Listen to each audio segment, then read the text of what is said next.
मंत्री येत आहेत असे निरोप आहे. शंभूराजे देसाई येत आहेत. नाही येत आहेत, ऑन दी वे निरोप मिळाला. हे काय आले? सभापती महोदय, ट्रॅक करतच होतो मी त्यांना. पायऱ्यावर होते तेव्हा दिसत होते मला. हा तेच सांगितलं. अंतिम आठवडा प्रस्तावावर आपण चर्चा करतोय. अंतिम आठवडा प्रस्ताव एक अत्यंत महत्त्वाचा असा प्रस्ताव म्हटला जातो. अर्थसंकल्पीय अधिवेशन आहे. अर्थसंकल्पीय अधिवेशनाचा हा शेवटचा आठवड्यामधला शेवटचा प्रस्ताव आहे. आणि अशा या महत्त्वाच्या प्रस्तावाच्या वेळेस एकही मंत्री या सभागृहामध्ये नसणं, तुम्ही आलात धावत पळीत. मंत्रिमंडळामध्ये 42 सदस्य आहेत, त्यापैकी एक तरी या ठिकाणी उपस्थित आहे, याबद्दल मी तुमचं अभिनंदन करतो. सरकार किती संवेदनशील आहे याचाही अनुभव या निमित्तानं आम्ही घेतो आहोत. अंतिम आठवडा प्रस्तावामध्ये सारेच विषय असतात, त्यामुळे सर्वसाधारण काही मंत्री तरी उपस्थित राहावे अशी अपेक्षा आहे. पण मला माहीत आहे तुम्हाला खूप काम आहे, रात्रीचं खूप जागरण होतं आहे आणि जागरणामुळे सकाळी उठायला तुम्हाला वेळ होतो आहे. हा ब्रीफिंग घ्यायचं असतं तर आम्हाला नका, आमचे नसतात का कामं? का तुमचंच ब्रीफिंग असतं का? रात्री घ्या की ब्रीफिंग. तर अध्यक्ष महोदय,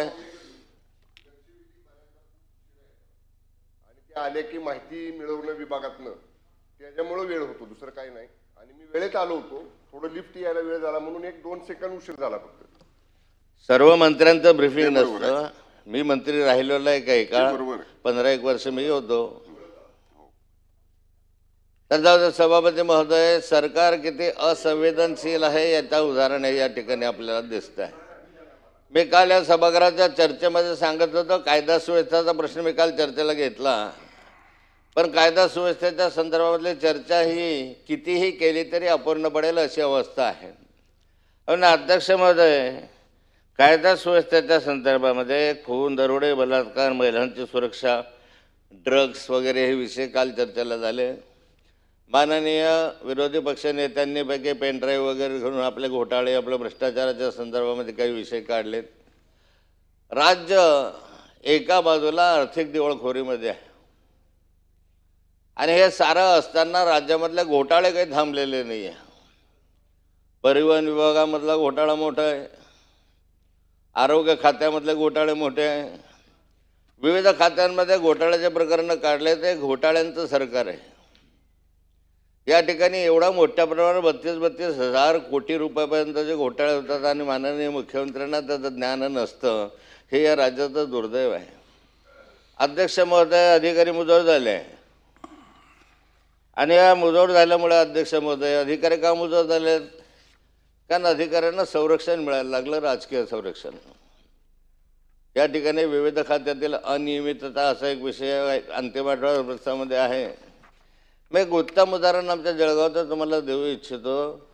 एका अधिकाऱ्याच्या विषयी की जो अधिकारी इतका लाडका आहे सरकारचा की गेल्या अनेक वर्षामध्ये एवढे लाडके अधिकारी मी पाहिलेच नाही. एक सोनवणे नावाचा PWDला अधीक्षक अभियंता आहे आणि गेले 1.5 वर्ष झाले या सभागृहामध्ये त्याच्या भ्रष्टाचाराविषयी मी बोलतोय पुराव्यानिशी. गैरव्यवहार भ्रष्टाचाराच्या विषयी बोलत असताना त्याचे पुरावे आपल्याकडे दिलेले आहे. अनेक वेळा त्याच्या चौकशा झाल्या अध्यक्ष महोदय, पण त्या चौकशाच्या संदर्भात कारवाई शून्य झाली नाही, कारण त्याच्यावर राजकीय दबाव आहे. मागच्या सरकारच्या कालखंडामध्ये माननीय मंत्री डोंबिवलीचे आपले चव्हाण साहेब होते. त्या चव्हाण साहेबांच्या कालखंडामध्ये विधान परिषदेमध्ये ज्यावेळेस विषय पूर्ण परवानगी मी काढला, त्यावेळेस चव्हाण साहेब म्हणाले की हो, याला खरं म्हणजे बडतर्फ केलं पाहिजे, त्याला निलंबित करतो आणि बडतर्फ केलं पाहिजे. पण निलंबितही झाला नाही, बडतर्फही झालं नाही, उलट आहे त्याच जागेवर तो राहिला. आज 15 वर्ष झाल्या सोनवणीच्या जळगाव जिल्ह्यामध्ये याच्यावर 8 विभागीय चौकशा सुरू आहे. आता 9वी विभागीय चौकशी परवा दिवशी आणखी एक सुरू झाली. अध्यक्ष महोदय, याच्यावर दोषारोप टाकण्यात आले.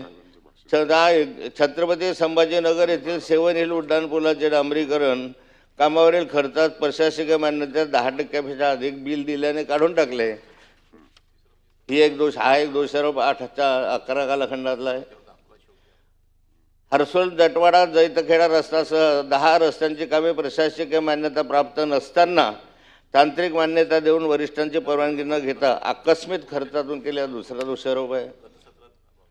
2011चा 2008 11 कन्नड शिरूर रस्ता छत्रपती संभाजीनगर या कामाच्या विधेयकातून वसूलपात्र रॉयल्टीची रक्कम वसूल न करता कंत्राटदारास फायदा व्हावा या हेतूने बिल अदा केले व शासनाचे आर्थिक नुकसान केले हा तिसरा दोषारोप आहे.